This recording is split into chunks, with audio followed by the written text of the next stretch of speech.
मंडळी, आज आपण स्माइली कशी करायची ते बघत आहोत। बाजारात डीप फ्रीजमध्ये ठेवण्याच्या ह्या स्माइली सहज उपलब्ध आहेत। त्या ऐनवेळी तळून आपण मुलांना देतो, पण तशाच त्याच चवीच्या किंवा त्याहून चांगल्या स्माइली घरच्या घरी फ्रेश कशा करायच्या ते आपण बघत आहोत। नमस्कार मंडळी, ऋतुराधा रेसिपीजमध्ये तुमचे मनपूर्वक स्वागत आहे।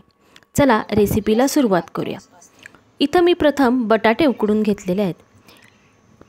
साधारण 4 ते 5 बटाटे मी इथं उकडून घेतलेत। नंतर त्याची सालं काढून ते किसून घेते।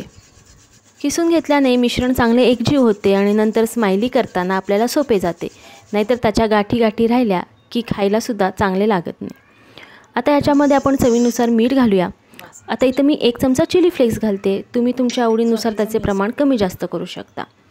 तसंच ह्यामध्ये बाइंडिंगसाठी 2 ते 3 चमचे कॉर्नफ्लॉवर किंवा पाव वाटी कॉर्नफ्लॉवर घालायचे आणि मैदा घालायचा। 2 चमचे मैदा पुरेसा होतो, तो घालायचा। रंग येण्यासाठी अर्धा चमचा हळद घालायची। आता हे मिश्रण चांगलं एकजीव करून घेऊया। बघा, इथे मी मिश्रण चांगलं मळून घेतलेलं आहे। तर चिकटपणा बटाट्याचा अजिबात लागत नाही आहे, म्हणजे कॉर्नफ्लॉवर आणि मैदा याचे प्रमाण बरोबर आहे।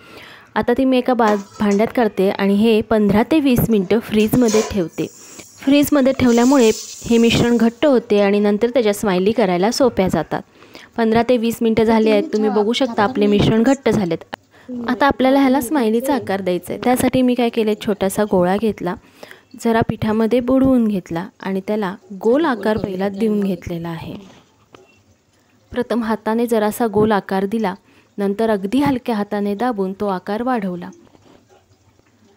आता ह्या स्माइली जाडसरच असतात, त्यामुळे फार पातळ करू नये। आता एक स्ट्रॉ घेतला आणि त्याने डोळ्याचा आकार दिलेला आहे। आता चमचा घ्यायचा, चमच्याची जी खालची बाजू आहे त्याने खाली स्माइलीचा आकार द्यायचा आहे। पण अजून एक स्माइली करून बघूया। हलक्या हाताने दाबून जाडसर अशी गोल टिक्की करायची, नंतर स्ट्रॉने डोळ्याचा शेप द्यायचा आणि चमच्याचा जो खालचा भाग असतो त्याच्याने स्माइलीचा आकार द्यायचा। तुम्ही असे आकार देऊन सुद्धा फ्रीजमध्ये ठेवू शकता आणि ऐनवेळी तळून मुलांना देऊ शकता। आता आपण हे तळायला घेऊ। तेल पहिला चांगलं तापवून घ्यायचं, नंतर गॅस मीडियम फ्लेमवर ठेवायचा आणि मग ह्या स्माइली तळून घ्यायच्या। तेलात सोडल्या ह्या स्माइलींना डिस्टर्ब नाही करायचं, त्याला पहिला तळू द्यायचं। त्याच्यानंतर झाऱ्यानं असं तेल वरच्या बाजूला सुद्धा पसरवायचं, त्याच्यामुळे वरची बाजू तळली जाते आणि मग ह्या स्माइली पलटताना कढईला चिकटत नाहीत।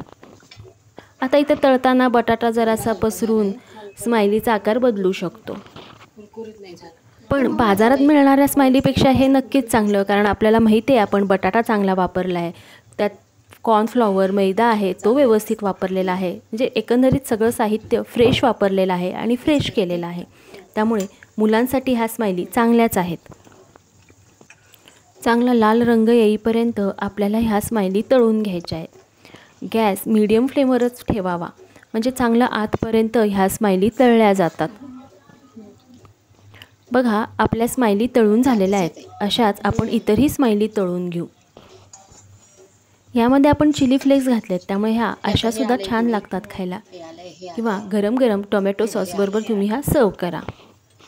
मग मंडळी, तुम्ही पण करून बघणार ना ह्या स्माइली? नक्की करून बघा आणि आम्हाला कमेंटमध्ये सांगा कशा झाल्या ते। स्वतःची काळजी घ्या आणि असे मस्त मस्त खाण्यासाठी स्वस्थ राहा आणि स्वस्थ राहण्यासाठी असेच मस्त मस्त खात राहा।